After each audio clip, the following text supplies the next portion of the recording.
Olá, meu amigo, minha amiga. Estamos de volta com o nosso Portal do José, nesse final de domingão, com muita coisa importante e interessante acontecendo aqui no Brasil, porque, afinal de contas, nós estamos recebendo líderes de grandes nações para a reunião do G20, onde serão deliberadas ali algumas propostas que dizem respeito a direitos humanos, ao futuro da humanidade, às questões ambientais, climáticas e, obviamente, também algumas questões relacionadas a interesses comerciais e interesses geopolíticos no meio dessa história toda.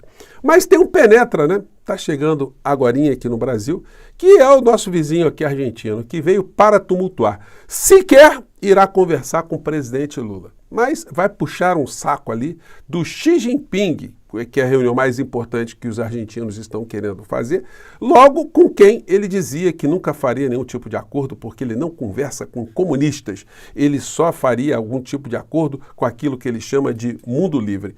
É um psicopata, é um palhaço e é um pilantra. É o que a gente pode chamar alguém que se comporta dessa forma tão irresponsável, alguém que está ferrando com o povo da Argentina. Bom, ainda estão repercutindo as declarações de Janja e eu vou trazer aqui para vocês mais uma questão, né, que mostra que nós aqui, conforme eu disse para vocês mais cedo, nós temos todo o direito de fazer esses reparos, essas críticas a qualquer pessoa que esteja no entorno do governo Lula, dentro do governo Lula, porque nós fizemos muitos esforços para que esse governo estivesse ocupando a posição que está.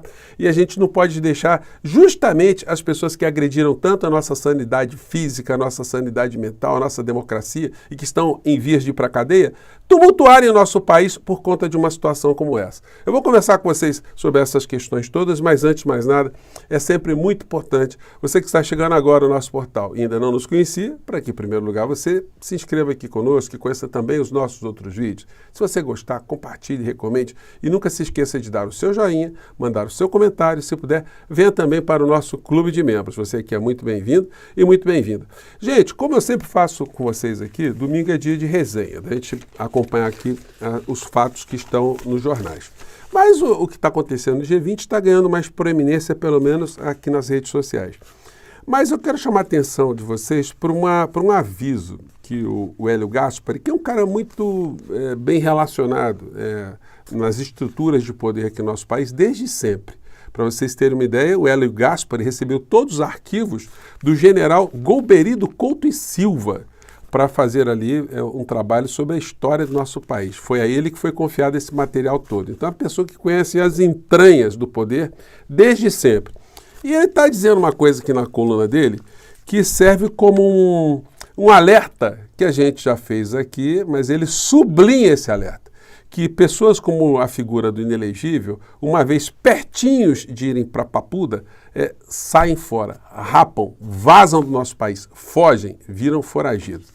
Diz a coluna aqui em relação ao Collor de Mello, mas é o roteiro dos covardes, né?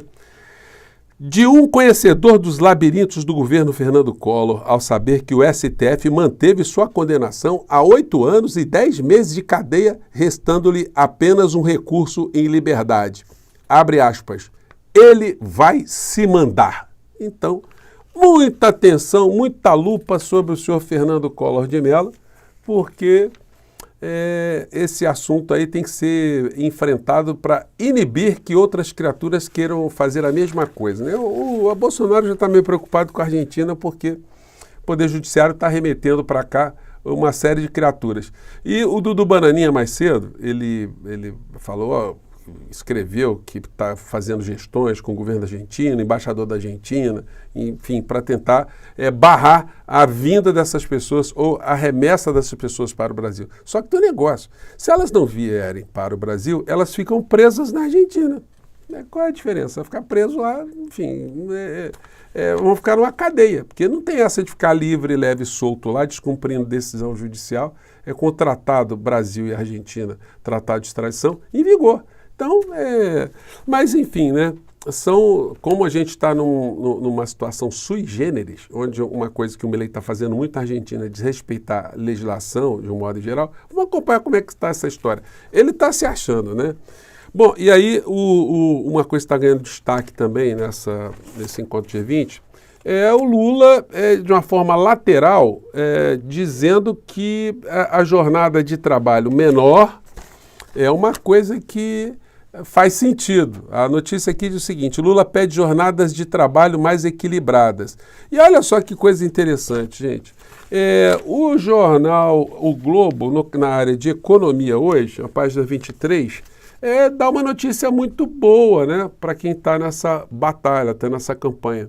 Que esse experimento de se trabalhar 4 dias da semana foi feito experimentalmente em Portugal e o resultado está sendo muito positivo. Empresas adotam semana de 4 dias após teste em Portugal.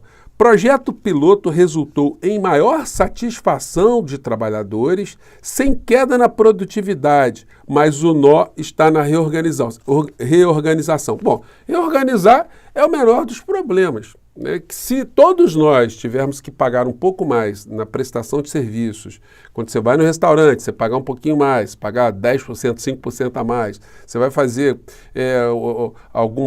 utilizar alguma prestação de serviço, você pagar um pouquinho mais, para que o trabalhador tenha uma saúde mental, uma saúde física, um melhor bem-estar, qual o problema disso?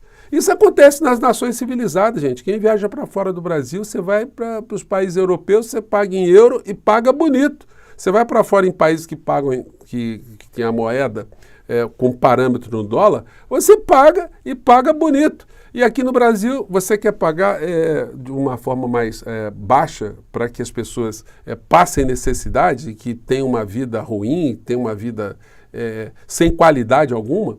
Então são coisas para a gente debater, mas o mundo está caminhando nessa direção. E essa proposta aí, bom, ainda bem que o presidente Lula entrou, ainda que lateralmente, nessa discussão. Vamos ver como é que vai evoluir essa história.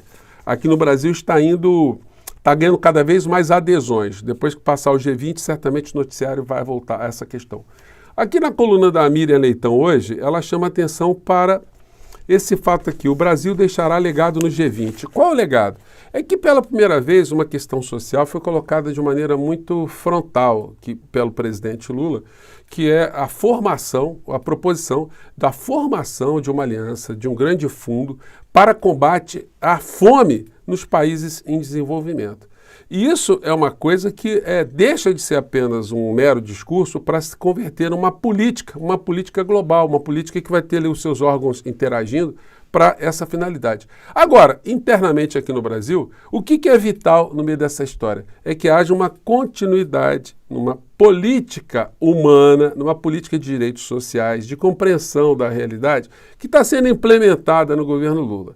Porque se entrar um Milei da vida, um Bolsonaro da vida, um Marçal, um Tarcísio da vida, uma criatura dessa qualquer, esses direitos todos eles são jogados na lata do lixo. Então a gente acaba reatando uma série de articulações no plano internacional e aqui dentro, se a gente tiver algum tipo de desguarnecimento, a gente entrega literalmente o país para bandidos.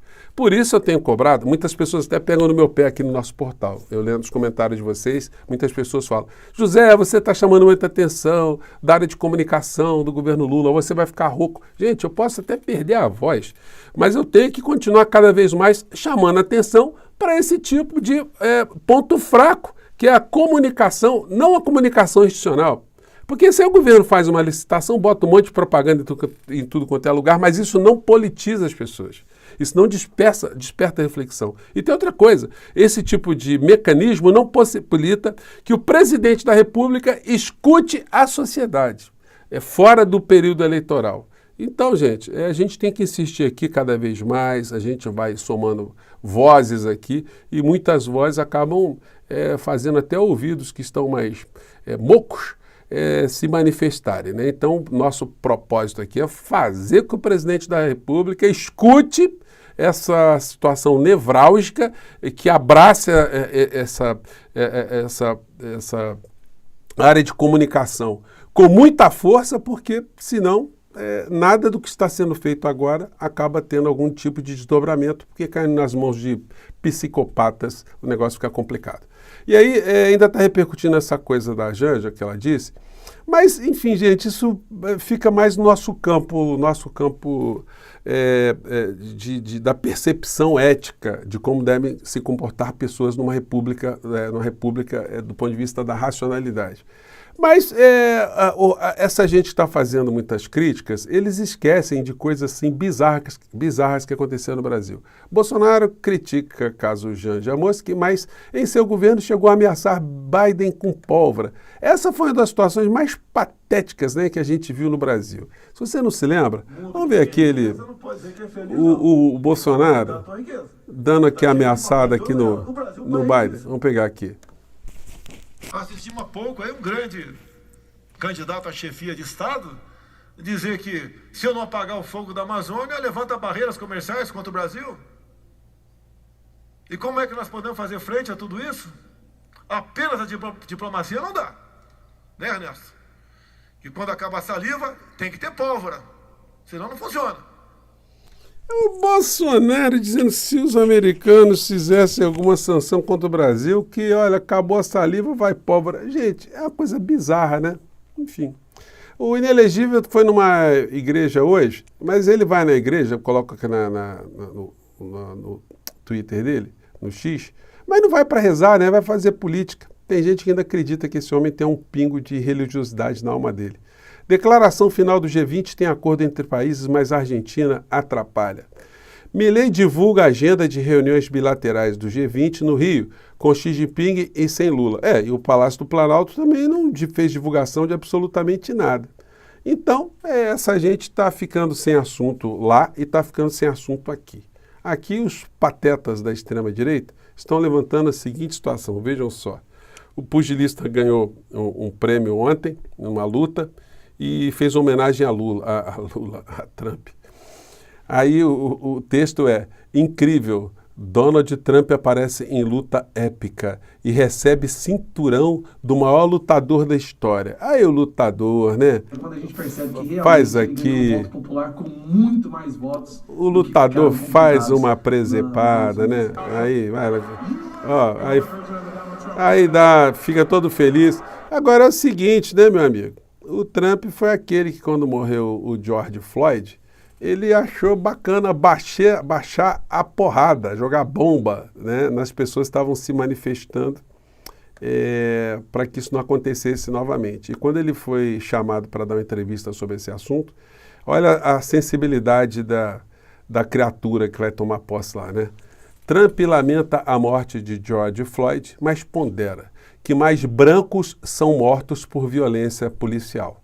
Gente, nos Estados Unidos, um negro tem 3,5 vezes mais chances de morrer na mão da polícia do que um branco. No entanto, a gente vê o pugilista aqui todo feliz, todo serelepe, alegre aqui. Pugilista milionário, diga-se de passagem, né? Fazendo aqui uma farofa aqui pro senhor Donald Trump, né?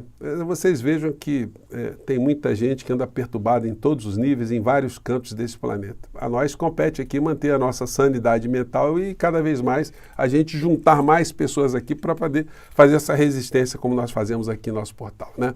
Bom, eu fico por aqui mais uma vez, um grande abraço, até o nosso próximo encontro. Tchau!